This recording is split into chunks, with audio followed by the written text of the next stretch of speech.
Hello.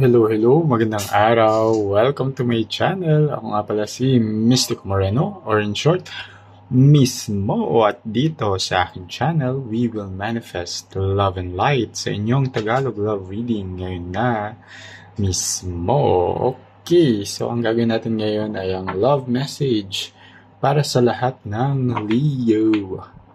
Hello sa mga Leo dyan. Maraming salamat sa mga Leo na patuloy na sumusuporta at sumusubaybay sa Mystic Moreno channel. Sobrang appreciated po. Please continue to support my channel by liking this video. It really helps the channel grow.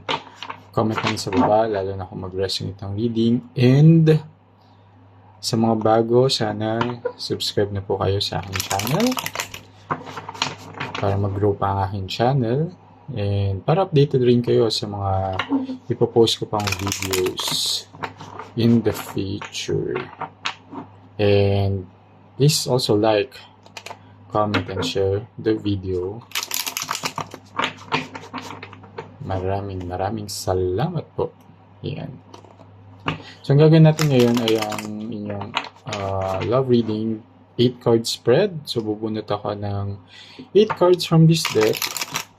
That would be the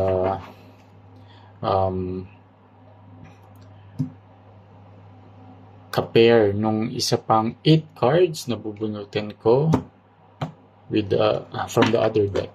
Ayan. So gusto ko lang i-remind ng lahat na ang collective at general love reading ay pwedeng mag-resonate or hindi. So it may or may not resonate with everyone. So take whatever resonates, leave the rest behind. Kapag hindi talaga siya nag-resonate, huwag pilitin. Abangan nyo na lang yung mga susunod ko pang love reading. Or panoorin nyo yung mga past videos na na-post ko na sa aking channel. Baka isa doon ay mag-resonate sa inyo dahil ang tarot and oracle readings naman talaga ay timeless. Also, best to book a personal and private reading. So kung gusto niyo na align talaga or nakatune sa energy ninyo, nasa description box yung email address ko. Message lang kayo if you want a personal and private reading. Ayun, sige, simulan na natin.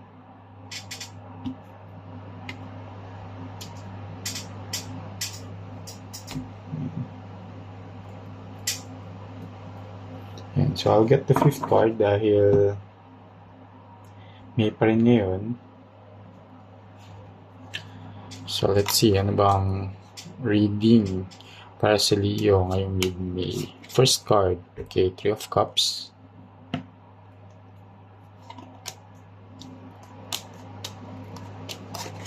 And, 3 of Cups and 5 of Cups. Okay.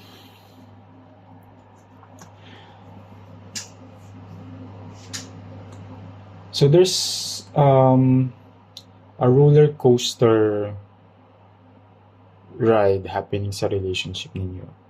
Minsan may happy moments together, tapos biglang magkakaroon ng sadness or loss of that happiness or something that you celebrate. So meron kayong happy moment, tapos biglang babagsak siya into a sad moment, tapos aangat ulit siya dahil nagkaayos kayo, tapos magkakaroon naman ng issue, magkakaroon ng conflict, bababa na naman siya. And that's what I see with this energy. Also, with the kasi 3 of Cups is also a card of providing support. Alam mo yun, yung energy ng friendship wherein you can depend on this person sana, pero medyo lacking yon, resulting to some kind of regret na bakit ko tinuloy itong relasyon na to, hindi ko naman nakukuha yung support na kailangan ko. May ganung feeling. So check nyo yung main issue ninyo, ano ba talaga yung nagkukos? Bakit siya um, nagkakaroon ng roller coaster ride sa relationship? And kasi in a relationship, di ba, parang feeling nyo missing yung support, regardless kung what type of support siya, financial, emotional, physical, support, lacking siya. Tapos sa inyo, nagkakaroon kayo ng regrets in the relationship. Diba? Yung... Sige, tingnan natin ano pa yung mga nakakabit na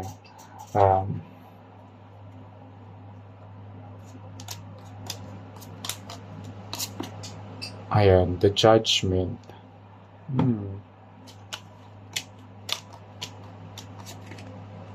Okay, and the Empress card. Okay. But I can see here that you really care for each other. Okay? With the judgment here, wherein there's a forgiveness from the past mistakes, di ba? Kaya siguro din nagkaroon ng roller coaster ride kasi nga you are madali ka magpatawad, and because you care for this person, the Empress energy na meron ka, nasa nature mo yun to provide this nurturing kind of love. Medyo parang masyado kang mapagbigay, mapagmahal, and iniisip mo na parang yeah, mahal ko yung person na to, so I'll give this person another chance. Pero yung another chance na yun, parang every time na may pagkakamali, magsusorry, bibigyan mo ng chance, magkakamali ulit, magsusorry, bibigyan mo ng chance. Pero you have to gauge, ano ba yung pagkakamaling yun? Is it something na paulit-ulit na ba? Or, kasi kung ano, bagong pagkakamali, sige, lesson learned, wag mo nang ulitin. Pero, itong pagkakamali ba to, pag nag-sorry, tapos papatawarin, bibigyan ng chance, mauulit ba siya? Nauulit ba siya? To the point na parang nagiging habitual na ba yung mga issues na nangyayari? Tapos nagiging complacent ba yung person na papatawarin naman ako eh. Yan. So, pero pero nakikita ko din dito na because of that, nafe-feel din naman ng person mo na yung mga past lessons or mga lessons learned, kung it's the other way around, nagsusorry, tapos hindi na nauulit, tapos pag may bagong issues, nakakaharapin, ayun, i-resolve, magsusorry, ayusin, magbigyan ng bagong chance. That one is okay. So, and because of this energy of giving so much love, abundant love, nakukuha din naman yung person niyo yung that kind of energy, and na-realize naman niya na, yeah, I have to be better, I have to do better, kasi bibihira lang din yung taong nagbibigay ng second chances, right? Okay, 3 of Wands and the Knight of Swords. So, nakikita ko dito with the 3 of Wands here, there's this waiting and seeing part, wherein ang tinitingnan mo rin di ba nga, dahil yung sa umpisa, medyo nagkakaroon kayo ng roller coaster ride sa relationship. And now you're waiting and seeing, ano ba yung kakahinatnan? Magpapatuloy ba siya? Magkakaroon ba ng change? Magbabago ba yung person? Or not? But here with the Knight of Swords kasi, you will start to become more assertive sa gusto mo, sa mga uh, goals mo, relationship goals mo. Ano ba yung gusto mong mangyari sa relasyon? And uh, mas magiging assertive ka na, hindi na parang pwede sa'yo na, ay, paulit-ulit na lang to, may bababa, tataas, yung energy between the two of you. And gusto mo na siyang i-maintain na dapat lagi nandito tayo sa happy side na, something sa peaceful connection, happy connection, abundant relationship, growing relationship, and you will be more assertive on that. And nasa person yun na rin yun kung mag-align siya dun sa gusto niyong mangyari or not. Okay?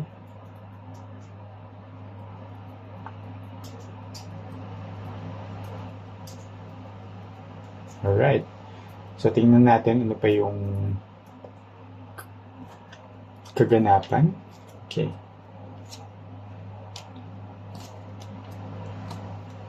Next, ayan, King of Cups. And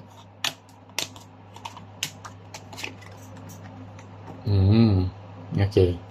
King of Cups and Nine of Wands.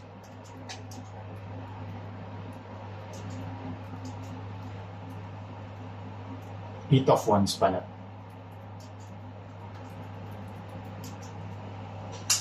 So, sorry. Iinom lang ako saglit. Give me 1 minute. Namamalat ako.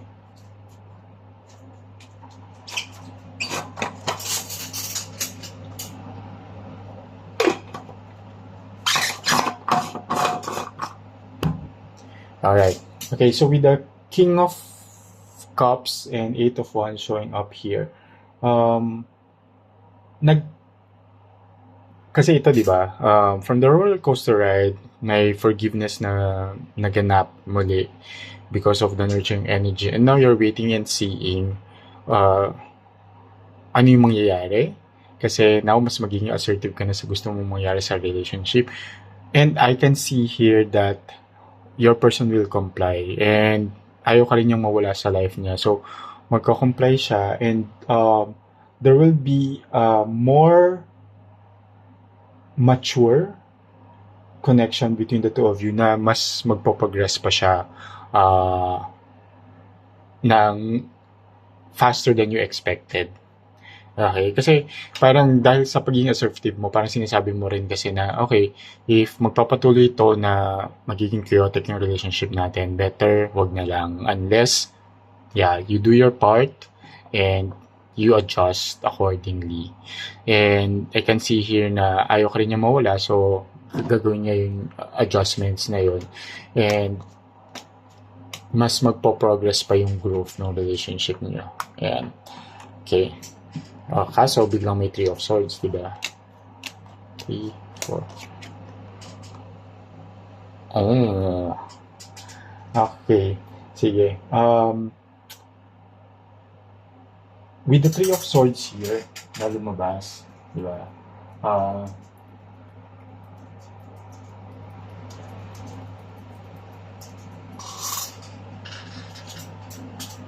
Okay. Yung may ano lang talaga, parang gusto nung person ninyo din talaga na magbago. Pero hindi kasi siya ganun kadali. Di ba pag ang isang person may trait na hindi naman siya overnight, parang ay gusto ko na magbago, or I will do my part kasi mahal ko yung person. Tapos pagkagising niya parang, bagong version na siya. Hindi. It takes a lot of time. And merong parang remnants or talagang either kokontrolin niya pero once in a while matitrigger pa rin yun, and it will still cause some pain, heartbreak on your end kasi nga parang kala mo ay sige okay na, tapos biglang magre-relapse, magkakaroon na naman ng conflict, babalik na naman dun sa cycle. And, pero, nasa sayo din yun if you will be patient enough. Kung nakikita mo rin naman na yung person is nag-e-effort to change and may growth din naman, even baby steps, yan. At least meron, di ba? And nakita mo na change. Pero kapag nakita mo na parang hanggang salita lang na parang yes, magbabago ako. Pero in action, hindi mo nakikita yung pagbabago na yun. Parang saying one thing, doing another. Okay? Yeah. Medyo you have to really reflect more and mas maging assertive ka pa dahil nga dun sa gusto mong mangyari sa relationship, di ba? Alright.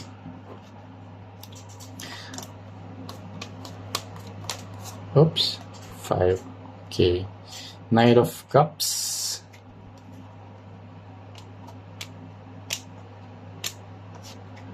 And 5 of Wands. See, may lagi may opposing thing na nangyayari, di ba? Like kanina, 3 of Swords, tapos with the King of Wands. Ngayon naman, Knight of Cups. So, si Knight of Cups kasi is a card of affection, yung moving to the next level, sana. Kaso, may conflict with the 5 of Wands here. Parang may conflicting event na nangyayari na nandun ka na sana na sige, I'll show again my affection, mag-e-effort na to the next level sana, mag-proceed na sana to the next level. Sabay biglang, may issue na naman, may conflict na naman, meron na namang pagsisimula ng argument or ng away, diba? So again, you have to check yung mga na yun. Kasi there's a lot of incompatibilities between you and your person. Na kung mas mangibabaw yung pagmamahal, mare-resolve nyo yan. Pero, again, you have to check hanggang kailan nyo kayang mag-adjust sa mga incompatibilities ninyo, or willing ba kayo na baguhin yun para maging mas compatible kayo? Yun. Queen of Wands.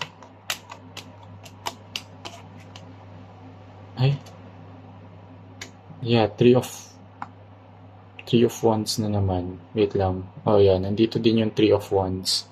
So, with the 3 of Wands here, showing up. So, it's just a double confirmation. Pero now, it's also the waiting and seeing ano yung mangyayari in relation naman to the Queen of Wands, or the deep connection, or the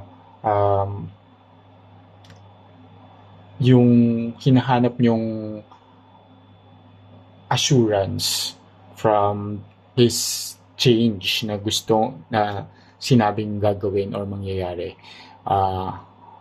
sa end ng other person. Okay. But now you have the Magician and 3 of Cups. Okay. But you have the tools to make this thing happen. Alam mo, yung growth, yung positive change, yung a better dynamics in the relationship. Kaya yan. Pero first, you have to really team up and collaborate as a couple. Kung paano kayo, like, tingnan nyo dito. Nag-start siya sa 3 of Cups. Nag-end siya sa 3 of Cups. And parang sinasabi lang din talaga ni universe dito that this collaborative kind of relationship na may teamwork, may support sa isa't isa, inaakay-akay niyo yung isa't isa, hindi lang yung isa yung nagdadala ng relationship, but sabay, you know your responsibilities, you know what you're accountable for, at ayun, para magkaroon ng balance, kailangan parehong kumikilos, parehong nag-effort sa relationship. And yeah, both of you have the traits. You complement actually each other. You have the necessary tools to make this thing happen. Pero again, yung tools na yun, kailangan combined eh. You have the tools, meron siyang tools na kapag pinagsama at pinag-isa, mas mag-work yung relationship. Kasi kung isa lang yung tools lang nito yung gumagana, di ba? Tapos yung isa alam yung may tools pero hindi nagagamit, di ba? Hindi kayo magpo-proceed. Or kung magpo-proceed man, delayed or matagal, di ba? May delay siya. But if you want really growth in the relationship at ayaw na rin nung roller coaster ride sa relationship, you have to make an effort. You have to team up and support each other. Yun. Okay? So, sana nakatulong itong reading na to. And abangan nyo na lang yung mga susunod ko pang love reading. And again, use this reading with discernment. Okay? Yan. So, kita-kits na lang sa next video. Ako muli si Mystico Moreno, or in short mismo, kita-kits. Ingat!